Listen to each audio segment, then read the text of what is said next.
Well, these are the sounds of explosions heard in the early hours in Tehran. These were the first pictures that came into us at around 3 a.m. and it's reported that 3 waves of strikes took place.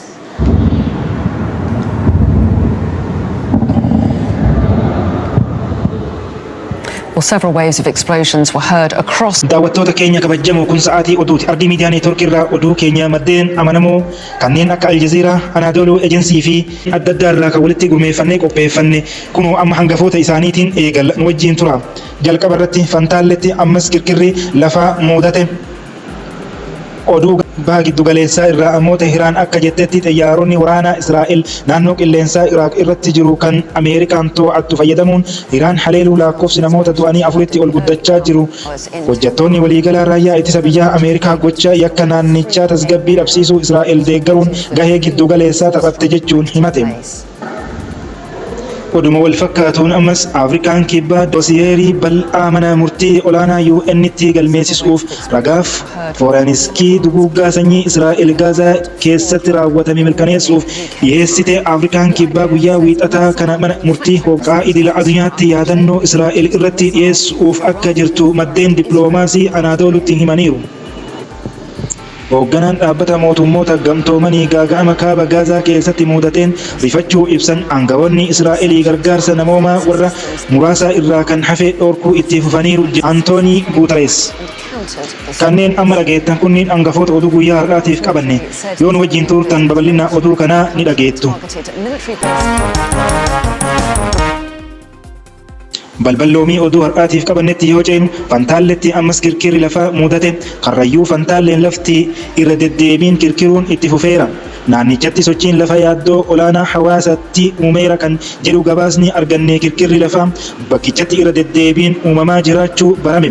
Akka kanaan kirkirri lafaa reektaar iskeelii 4.7 ta'e Awaash Fantaallee ganda Saaboree jedhamutti mudachuun dhagahame. Kirkirri lafaa kun kaleessa obboroo sa'a 11 irraa eegalee hanga waaree booda sa'aatii 9:21tti darbee dhagahamuu yuunivarsiitiin Samaraa himee jira. Kanaan duras yeroo lamaa ol naannichatti lafti kirkiruun hanga magaalaa Finfinneetti sochiin dhaga'amuu isaa gabaasuun keenya ni yaadatama.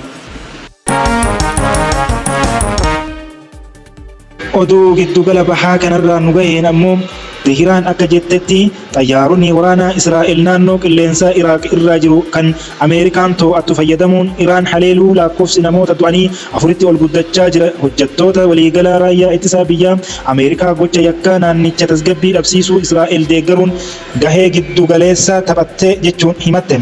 Humni waraanaa Iraan haleellaa qilleensaa Israa'el halkan tokkotti raawwatte kanaan lakkoofsi loltoota du'anii 2 irraa gara 4tti dabaluu isaa kan beekse yoo ta'u xiyyaaronni waraanaa Israa'el naannoo qilleensaa Ameerikaan to'attu Iraaq irratti fayyadamuun misaa'ila fageenya dheeraa iddoo waraanaa Iraan irratti fuguggisuu ibseera.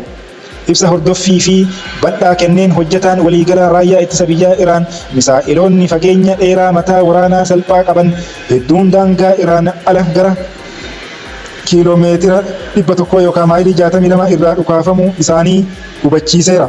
Misaa'iloonni kunneen sirna raadaraa bulchiinsa daangaa Iraan fi Keezestaan akkasumas naannoo magaalaa guddoo Tehiraan irratti kan xiyyeeffate ture. Haleellaan kun akka sa'aatii biyyattii ganama naannoo sa'aatii 2:00tti kan eegale yoo ta'u sirnoonni ittisaa qilleensa Iraan misaa'iloota hedduu naannoo Tehiraanitti argaman cufa kan maddisiisan ta'uu ibsameera. Humni waraanaa Iraan akka jedhetti misaa'iloonni irra caalaan isaanii kan addaan baafaman yoo ta'u gariin isaanii garuu miidhaa daangeffame akka geessisan himaniiru. Ergasii lakkoofsi namoota haleellaa kanaan du'anii 2 irraa gara 4tti ol guddateera. Hundi isaanii loltoota waraanaa akka ta'an ibsichi ni mul'isa. Humni waraanaa kun misaa'iloonni haleellaa kana irratti fayyadaman mataa waraanaa salphaa ta'ee fi guddina mataa misaa'ila baalaastikii Iraan gara harka 5 keessaa tokko ta'e akka qaban hubataniiru. Galata deebii ariifataa ittisa qilleensaa biyyaalessaa keenyaaf haa ta'u jedhan. Miidhaan daangeffame qofa sirnoonni raadaraa muraasni miidhamaniiru. Kana jedhu ibsichi sirnoonni tokko battalumatti kan suphaman yoo ta'u kaan ammoo ammallee suphaa irra akka jiran ibseera. Ibsichi haleellaa Israa'el kana tarkaanfii seeraan alaa fi sababa hin qabne jechuun balaaleffate. Misaa'iloonni baay'een hordofamanii fi addaan baafamaniiru jechuun cimsee kan ibse yoo ta'u kunis gara naannoo qilleensa Iraan gadi fageenyaan akka hin seenne taasiseera. Humnoonni waraanaa Iraan biyyattiin yeroo barbaachisaa ta'etti tarkaanfii seera qabeessaa fi seera qabeessa ta'e fudhachuuf mirga akka qabdu kan mirkaneessan yoo ta'u, Gaazaa fi Libaanos keessatti dhukaasa dhaabuun nagaa waaraa akka barbaachisu cimsanii dubbataniiru. US gocha yakka naannichaa tasgabbii dhabsiisuu Israa'el deeggaruun gahee giddugaleessaa taphachuu ishee himataniiru. Sirna seeraan alaa kana to'achuu fi ofii fi michoota isaa boolla sirna dhuunfatanii uumuu keessatti akka hin wal xaxne jechuun himaniiru. Ibsa kanaan dura dilbata darbee kenneen White House haleellaan Israa'el Iraan irratti raawwatte waljijjiirraa dhukaasaa kallattiin gareewwan lamaan gidduutti taasifamu xumuruu qaba jedheera. Tehiraan deebii yoo kennite bu'aa akka qabdu akeekkachiisa. Ministeerri dhimma alaa Iraan haleellaa xayyaaraa Israa'el balaaleffachuun seera idil addunyaa cabsuu jechuun Iraan mirga ofirraa ittisuu qabaachuu ishee mirkaneessaniiru. Ministeerichi akka chaartera dhaabbata mootummoota gamtoomanii keewwata 51 irratti ibsametti mirga ofirraa ittisuu seera qabeessa ta'een Iraan weerara biyya alaa ittisuuf dirqama qabaachuu ishee irra deebi'ee mirkaneesse. Haleellaan kallattiin iddoo waraanaa Iraan irratti raawwatame kun haleellaa misaa'ilaa Iraan dhiheenya kana Teel Aviv irratti raawwatte hordofee kan raawwatame yoo ta'u, du'a hoogganaa Hizbullaa Hassan Nasrallah, hoogganaa Hamaas Ismaa'il Haniyyaa fi ajajaa koorporeeshinii eegdota warraaqsa Islaamaa kan Iraan Abbaas Niilforeshiin haaloo ba'uuf raawwatame. Iraan kanaan dura haleellaan Israa'el kamiyyuu deebii cimaa akka argatu akeekkachiiftee turte.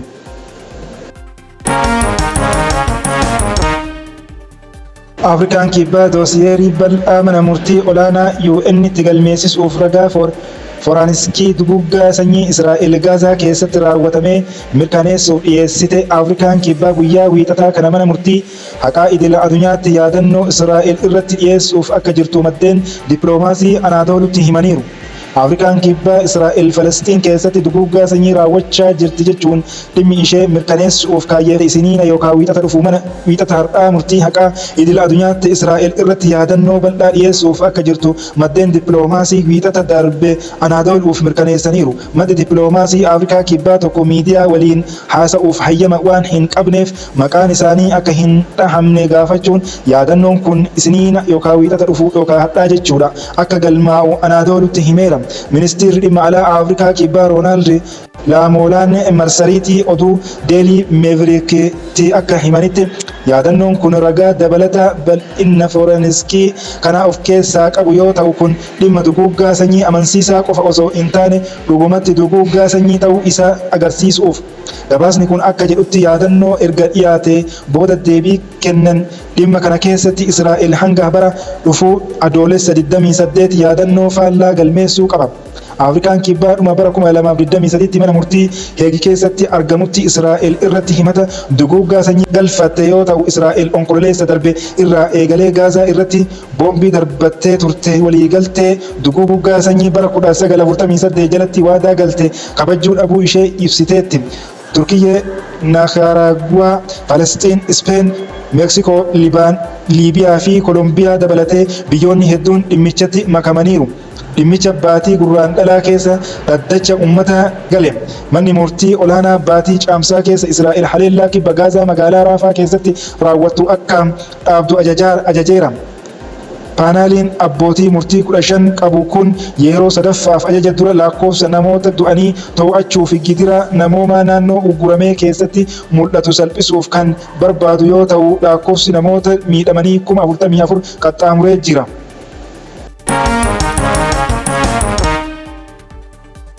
Oduu xumuraaf har'aaf qabanneen hoogganaan dhaabbata mootummoota gamtoomanii gaaga'ama kaaba Gaazaa keessatti mudateen rifachuu ibsan. Aangawoonni Israa'elii gargaarsa namoomaa warra muraasaa irraa kan hafe dhorkuu itti fufaniiru jedha Antoonii Guuterees. Barreessaan olaanaa dhaabbata mootummoota gamtoomanii Antooniyoo Guuterees wiixata darbe sadarkaa suukkanneessa du'a miidhaan qaamaa fi badiinsa kaaba Gaazaa keessatti mudatee irratti rifachuu isaanii ibsuun aangawoonni Israa'el gargaarsa namoomaa muraasaan alatti geessuu dhorkuu isaanii itti fufuu isaanii qeeqaniiru. Sababa hojii waraanaa Israa'el kaaba Gaazaa keessatti raawwattuun haalli namoota nagaa Falastiin naannicha keessatti qabamaniif kan hin danda'amne ta'uu akeekkachiisaniiru. Jedha ibsi dubbi himaan Guuterees Steven Dujarric.